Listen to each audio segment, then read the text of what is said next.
UCLA is a university with unlimited possibilities for students that desire world-class academics and research, unmatched diversity, incredible cultural and social opportunities, successful alumni and career networking, first-class campus facilities, plus America's top intercollegiate sports teams.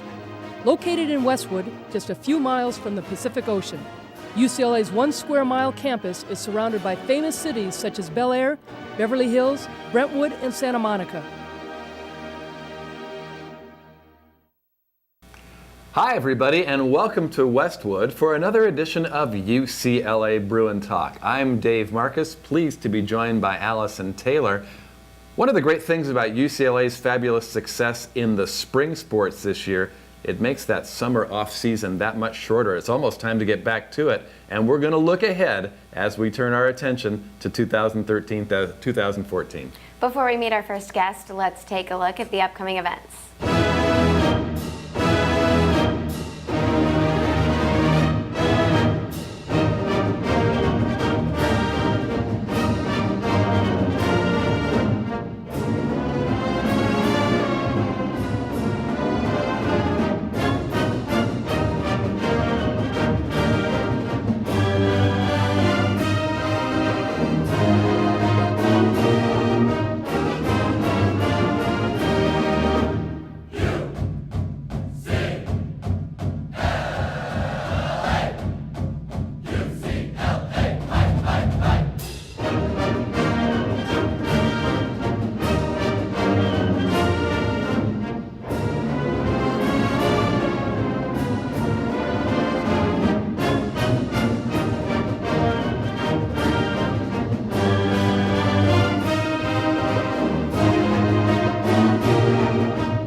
One of the UCLA teams that had great success last year, going all the way to the NCAA semifinals, was women's tennis.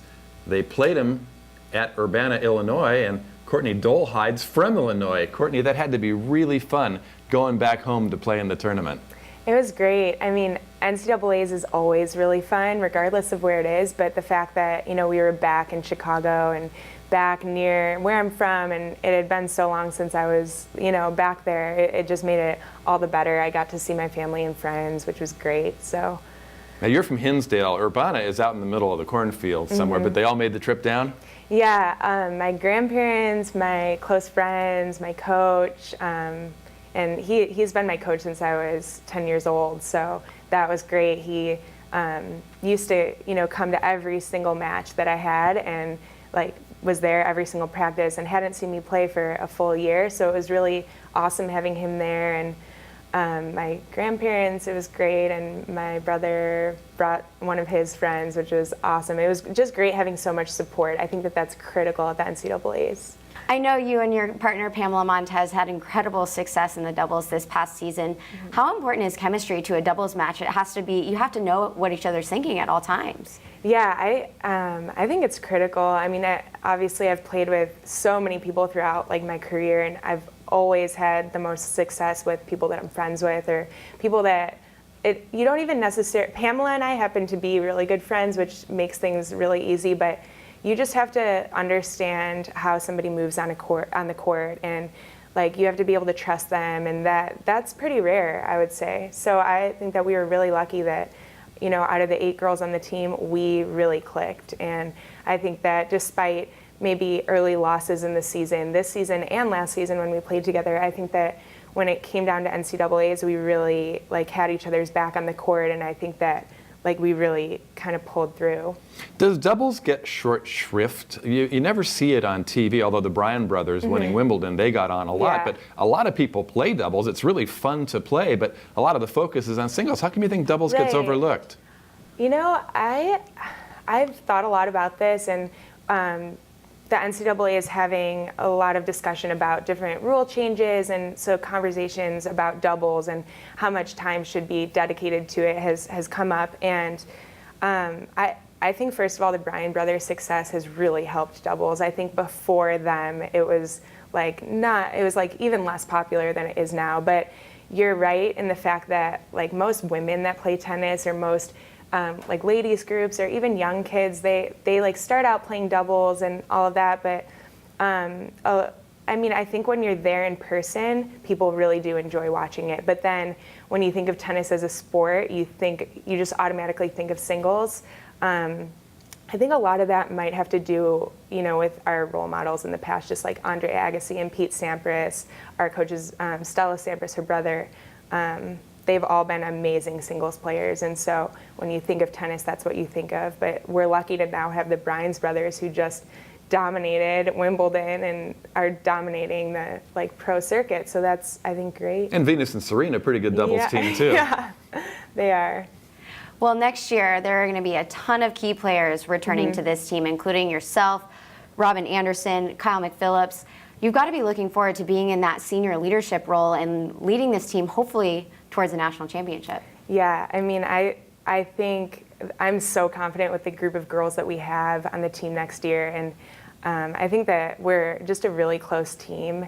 And I think that, we just want it so bad. And I'm so excited to be in that position because I really think that we're going to have a good year, and I want to be a part of that. Courtney, it's got to seem surreal to be a senior. You're one of the leaders now. How are you going to impart what you've learned to the younger players coming in?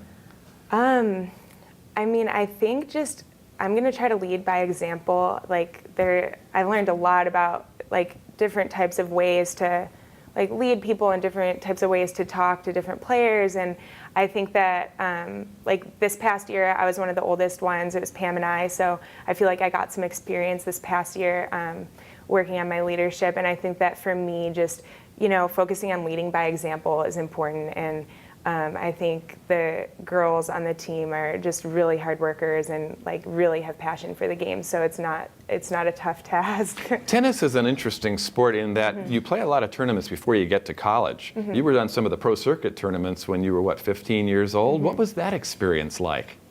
That I could talk about forever. It was a great experience. I was really fortunate to have the right leadership from my coach and my family to pursue those types of tournaments before college, because I think that even aside from really developing my tennis game, I think that it just helped me as a person, because I was traveling by myself virtually for my senior year of high school. I did online schooling, and so I was really just traveling the whole year from place to place, like El Paso, Texas, to actually nice places, and then eventually Flushing Meadows for the U.S. Open, which was great. But I think that it's really invaluable experience. I learned so much. Well, you had to learn how to handle yourself off the court as well as on, didn't you? Right. Since I was at all of these tournaments by myself, really there was the tennis aspect to it, but there also was the whole checking yourself into a hotel and just things that might seem simple when you're an adult, but when you're 15, 16 and just learning how to budget your own money, it was difficult. And I think that I grew up really quick through that experience. Then you get to college and it's a much more supportive environment, isn't it? Right, very supportive. And even from all the academic help and all of the different counseling that we have in the athletic department to just actual on tennis or on court support, with the crowd and with our coaches cheering, and you really don't even have to generate your own atmosphere. The energy is already there for you. And that's something that's interesting, because talking to some of my friends that have just recently graduated and are now deciding whether they're going to pursue, a pro career or just put in their rackets for good, and they're, struggling with the fact that on the pro circuit you really do have to generate all of your own energy, and you're playing for your livelihood, and so it's a different pressure, but I mean, I'm excited for this next upcoming year in the college environment. And then after, I think that it'll be a great opportunity and really exciting. You just touched on it a little bit in that answer, but I was going to ask you, how hard is it to transition from being in that such an individual environment when you're 15, 16 years old, to having that team there supporting you during your matches on and off the court? I think it's really interesting because I don't think I fully appreciated it until this year, because like my first 2 years, it was kind of like, it was something new that I was adjusting to, and it wasn't the most natural thing. I don't think it is natural for an individual like tennis player who's been playing, by themselves tournaments for 8 to 9 years to then like you're thrown into a team and it's something completely different. But then like I've grown to love it, and it's just amazing like having just such a support staff. And now I just can't wait for the season to start, even though it's summer and you're supposed to be like loving it and everything, which I am really enjoying my time in LA this summer. But I can't wait for the fall, because it just makes training so much easier. When you're running your last sprint and your teammate is next to you and you know that their success is your success. And whereas in the past, people that I would train with, I'm going to be competing with like tomorrow. So it's like, I want you to do well, but I secretly like really need to be faster than you. And so it's really great. And just being a senior, I think that that's part of the joy of being a senior, is now I finally feel like I've experienced the good side of college tennis, and that's what I'm going to hope that I can help the freshmen and sophomores on the team experience. Once you finished NCAAs last year, did you just put the racket in the closet for a while? Not a while. I mean, like 2 to 3 weeks usually, and I think that that's a really good mental break, just especially after how high you get during NCAAs, to then go into the summer months where it's individual training again, and you feel like you have a full year until like the excitement starts back up. I think it's really good to just put the rackets down for a little bit and just run or do training, but just keep the rackets away. Studies have charted how much a player runs, especially in a singles match, during an average match. It's miles. Do you use the summer to build up the endurance, the cardiovascular? You talked about running sprints. A lot of people don't think of tennis training as running sprints, but is that a valuable part of your summer program? Oh, definitely. I think that the more you can utilize the summer for that, the better. Just because when school starts, it's hard to individualize your training, and I think that we are practicing so much. Sometimes it's hard to find the energy and the time with schoolwork and everything to do the extra sprints or the extra things that you specifically need to work on. So for me, I need to do different footwork drills, and so during the summer I can really use that time. And tennis, you really physically expend yourself on the court, and I think that sprints are critical. It's going to be a while till graduation, but have you thought about your path? What exactly is going to happen after you leave UCLA? I've thought a lot about it. It seems to be that I'm always thinking about it, but I think that there's a lot of different things that I'm interested in. So I'm really just trying to see and feel different things out. I'm really interested in law.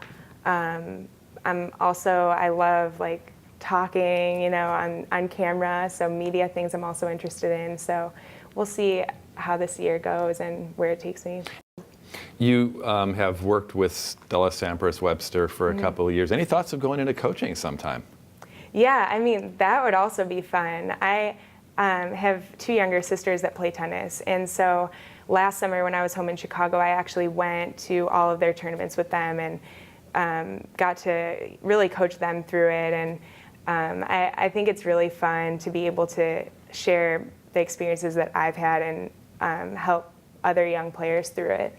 And also, I think I do just like coaching because my brother plays golf also, but I also enjoy just going with him to the course or his tournaments and just kind of talking him through the mental side of things. Because I think especially in tennis and also in golf, I think that the mental side is huge, and it's tough if you're just in your own head. Sometimes you need somebody there.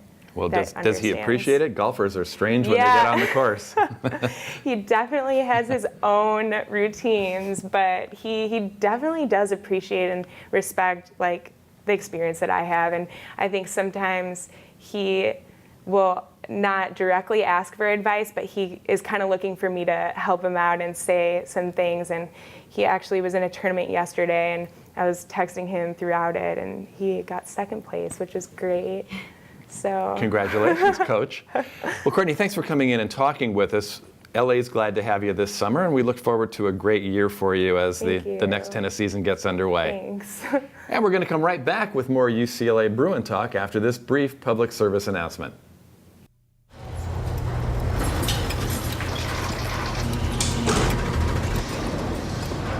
A trophy can be made just about anywhere. But there's one place where champions are made.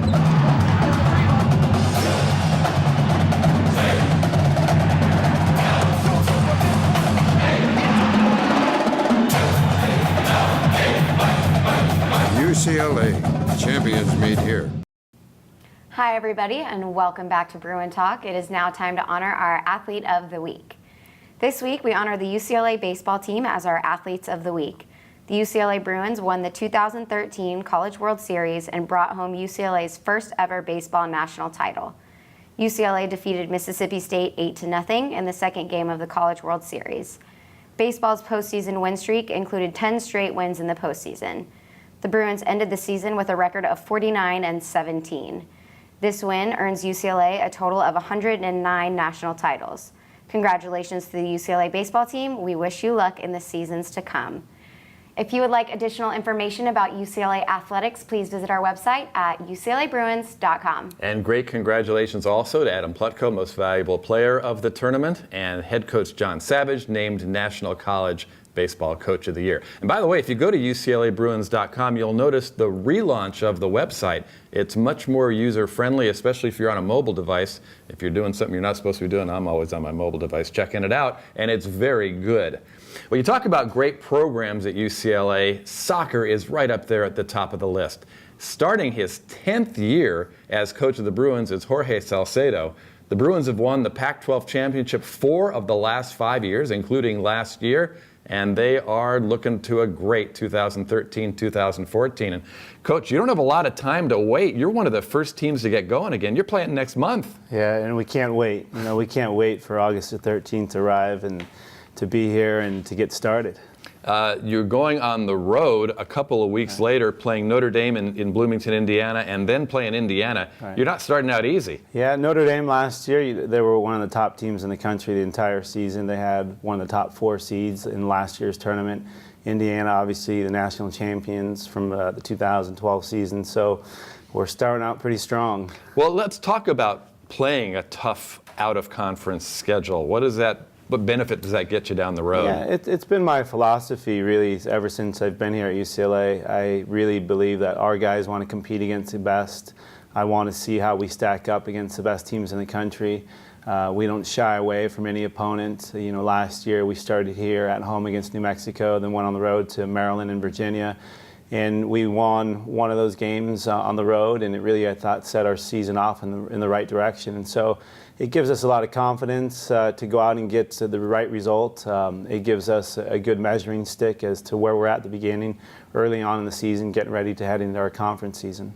Dave mentioned in the intro that you're going into your 10th season here at UCLA, and you're talking about your philosophy with regards to out-of-conference play, but how have your coaching methods and strategies kind of changed? They have to have evolved over these last 10 years. Absolutely. You know, that's the beauty of coaching, and especially in soccer, that you can learn something every year. You can acquire new skill sets. You can take new methodologies and try and apply them to your team year in and year out. So, you know, the biggest thing I think is just the confidence in what we do as a program and how we set ourselves out from the preseason to our first exhibition matches, to our non-conference games, to our conference games, how we prepare for those games, what we do on a daily basis, and just having more confidence in what we do, getting our guys ready for an entire season. Soccer can be such a cruel sport. Being the best team doesn't always guarantee the result. Yeah. And last year the Bruins dominant in the conference. You win it again in the tournament, second round, a defeat. Right. How long did it take the guys to rebound from that and start looking forward to this year? You know, it's something that still, I think, sticks in our craw a little bit, where we're disappointed by the way we ended the season. Ironically, it was one of the better seasons we had. We only lost 2 games in the entire season.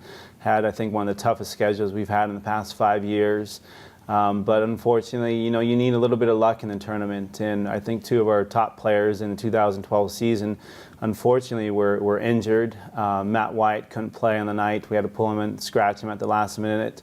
Victor Chavez had hurt his hamstring. And so, those 2 things threw us off a little bit. We didn't have a great game. We were physically tired. But, at the end of the day, there's no excuses. You got to find a way to get results. And, in 2012, we did by getting to the College Cup.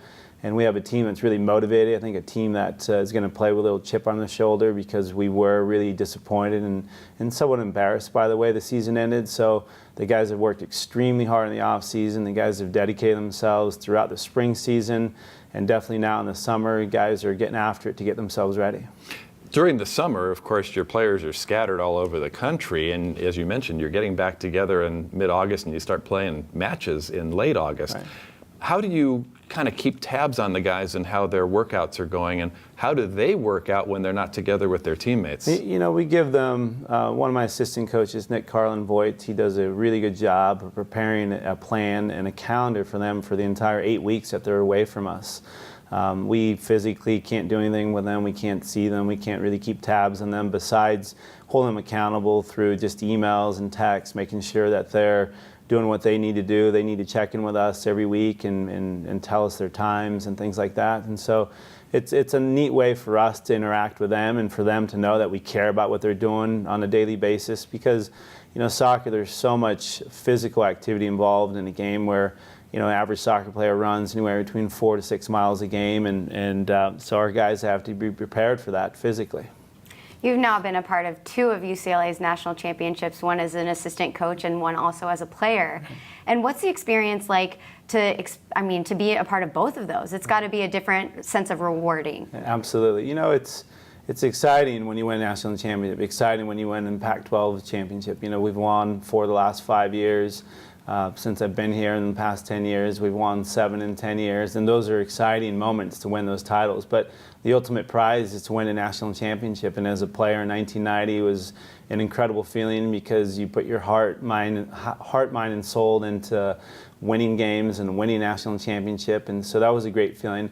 Winning as an assistant coach was a really good feeling as well because you're so happy for the guys, and really, as a head coach, you're the steward of the entire program, and you want nothing more than for your guys to be successful on and off the field. And for us at UCLA, winning national championship is always a goal. And so year in and year out, from August 13th or August 15th, whenever we get together, we understand that's the goal, but we also understand it's a process. And so I've been fortunate to understand how to get there as a player and also as an assistant coach, and we've gotten close as me being the head coach a couple times, and every year that's our goal, to get there to the national championship. Coach, your resume is illustrious. An All-American at UCLA, an assistant coach, national championship, played 5 years in the MLS. Right. As a head coach, recruiting is a huge part of it, and you've got the #1 recruiting class in the country coming in. Right. Tell us the keys to attracting top recruits here to UCLA. Yeah, it's at the end of the day, that's to me the most important aspect of our job, is to bring in the right talent, to bring in the right personalities, bring in kids that have the right mentality, kids that want to continue to work and strive to be the best they can be. And so that's what we do in the recruiting process. And my assistant coach, Nick Carlin and Eddie Soto, do a really good job going and finding the top players in the country.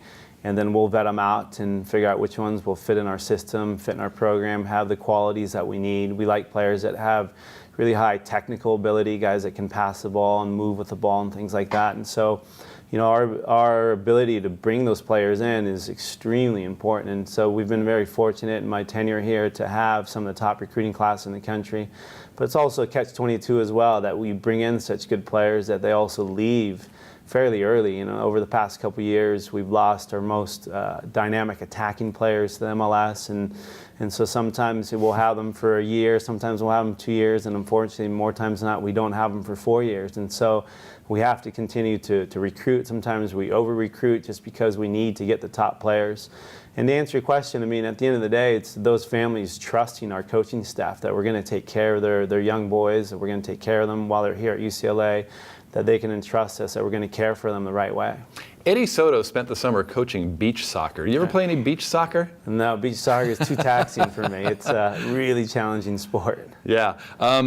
You've got some talent coming back. You mentioned Victor Chavez, he's back. Reed Williams, Joe Sophia, defender who can jump up into the play and score. You've got a good base coming back this year. Very good base. We're really excited about the group that's coming back. You know, we have Victor Chavez, Victor Munoz, Reed Williams, Leo Stoltz. We have obviously Joe Sophia, Earl Edwards in goal. We have a couple transfers that have come in. A really top defender, Aaron Simmons, who's come from SMU. We have one of the top ACC freshmen from Syracuse. He's originally from New Zealand. His name is Jordan Vale. So we have guys that we've been able to bring in through the transfer market per se, but also to without paying the millions of dollars in fees like in the professional levels. Fortunately, we didn't have to pay. But you know, between the recruits we have coming, the class we have coming back, a couple of the transfer have come in, we have a really talented group, and it's just figuring out what's going to be the best formula for them, where we plug certain guys, and so that's the beauty of my job is within 17 days to get ready to play Notre Dame. Soccer is a sport where the players have to know the system. They have to have a sixth sense of where the teammate is without even looking. Right. That's got to be a challenge, bringing in so many new faces every year and only having a couple of weeks to work before you start playing. Yeah, like I said, you know, there's certain systems that we'll always implement, and first and foremost is our ball possession and our ability to keep the ball, because when we have the ball, that means the other team can't score. And so I'm really proud of the fact that year in and year out, the majority of our games, I'd say between 90 and 95% of our games, we dominate possession in games, and that's really important. And so from the get-go, that's something that we really push and emphasize, is our ability to keep the ball. In soccer, for the average fan, they'll see just the ball and one or two players, but soccer is a sport where there's continuous movement on and off the ball, and so those are the things that we really implement during preseason. We've talked about the strong class coming in, the transfers, the freshmen, the key core of returning players. But what are fans going to see from the UCLA Bruins this next season? What are they going to expect? You know, like I said at the beginning of our conversation, that I think we're going to see a team that plays with a little bit of chip on their shoulder. You know, we've always been a team that people identify as being pretty and keeping possession and having the ball more times than not.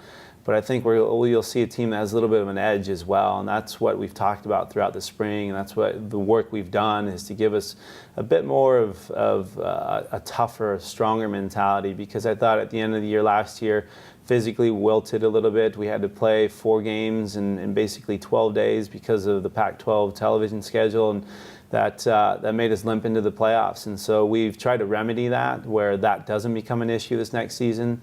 So I think fans are going to see a team that keeps the ball, a team that circulates the ball from side to side, and a team that wants to score goals, because that's the way you win. You're going to be on the Pac-12 network 11 times next year. Right. That's a great showcase for the program, isn't it? Absolutely. Yeah, I have to get on my South Beach diet for those games. Well, Coach, as always, we appreciate you coming in.